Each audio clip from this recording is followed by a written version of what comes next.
It's me, your girl Antoinette, that bitch, and my couch, and I'm back with,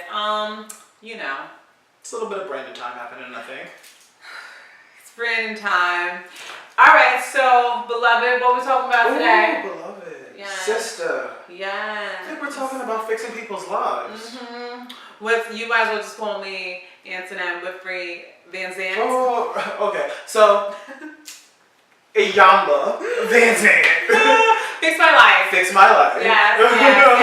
Oprah's very own, Iyanla. She's like my sister. I fuck with Iyanla heavy. Like, heavy. I think that her show is, I don't want to say groundbreaking, but I feel that it is a necessity out there. Just some kind of like TV therapy. Let people know that they're not alone, but also let people know that there's a little free therapy going on through the TV. Well, I think I'll get to the nitty gritty of it for me. Get it? I think Iyanla is a necessary evil, right? Necessary evil. Like, I love the fact that she talks about self-healing. I love that she talks about doing the work and facing the problems that are holding us back.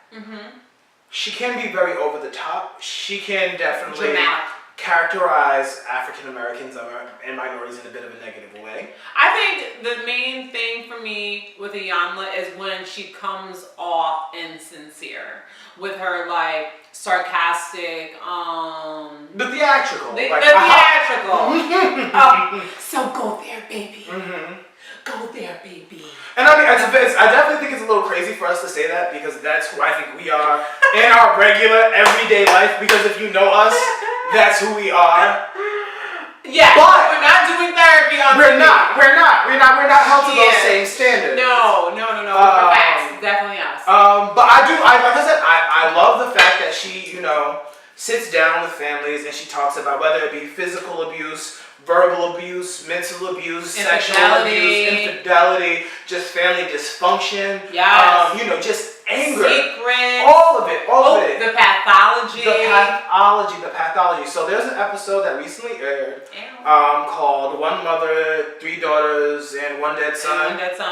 And she really tries to focus on the pathology of a lot of the abuse that goes on in the family. And we're not going to break it down. Feel free to check it out on yourself. It's heavy. Ooh. Okay, be prepared for some heavy stuff. It's heavy, but it's also light. Iyanla is our TV show. She cannot really, the things that go on really require like months of information. So like, don't feel like it's too heavy for you to watch. Like, the topics are heavy, but the work is kind of light. Yes.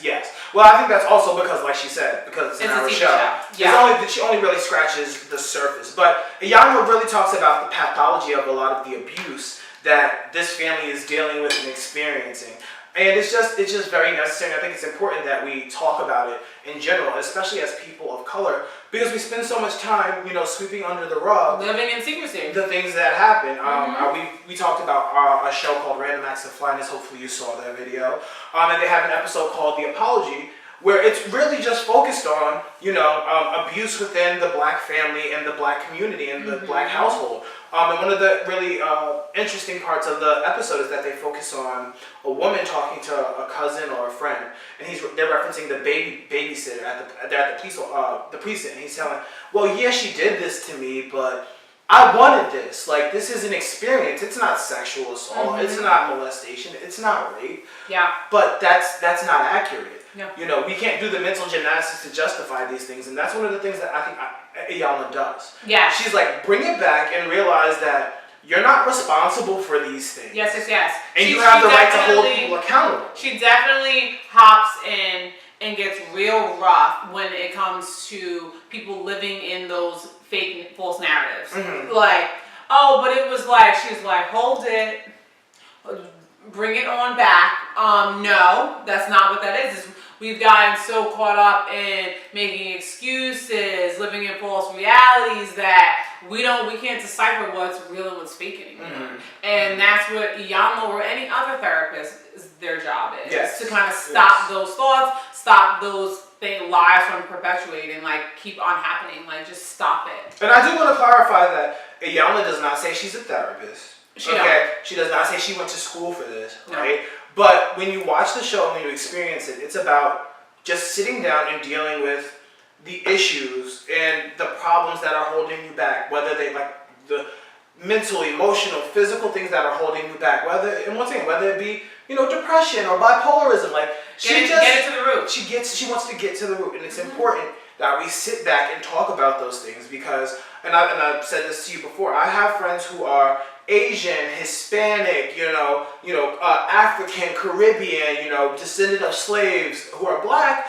and all these people have these different backgrounds, but we as people of color are so afraid to talk about these things. It's so ingrained in us, and we have to get past the things of our ancestors, that was silence, that idea that stays in the family and we don't tell anybody. And even though, Uncle Jimmy is going to touch Susan, we'll just make sure Susan doesn't go near him. We're not going to hold him accountable for it. But the thing that is not touched on is that somebody in Uncle Jimmy's side taught that too now, and then we weren't looking out for cousin Timmy. Now Timmy's on attacks, and it's just like, it's not good. It's just terrible. But Iyanla Van Zandt, on OWN. Yes, do the Cynthia, work. what is her last Cynthia name? Bailey. Cynthia Bailey from the Real House of Atlanta. ATL. Ooh, love those ladies, by the way. Yes, she's her and her family, her sister Mallory and her mom are going to be on an episode of Iyanla Fix My Life. Fix My Life. Fix My Life. September 29th at I think it was on at 9 o'clock. So go check her out. Go check out some of the Dominion. Get your DVR ready. And I think Cynthia does warn you, like, don't judge her family. But once again, yes. we all have skeletons in our closet. Things that we are not proud of about our family. Things that plenty of people will take to their grave. Facts. So before we start casting stones and judging people, remember the glass house that you live in. I live in a glass house. Glass house, baby. All the time. So until next time, I guess. All right. Peace, beloved. Peace, beloved.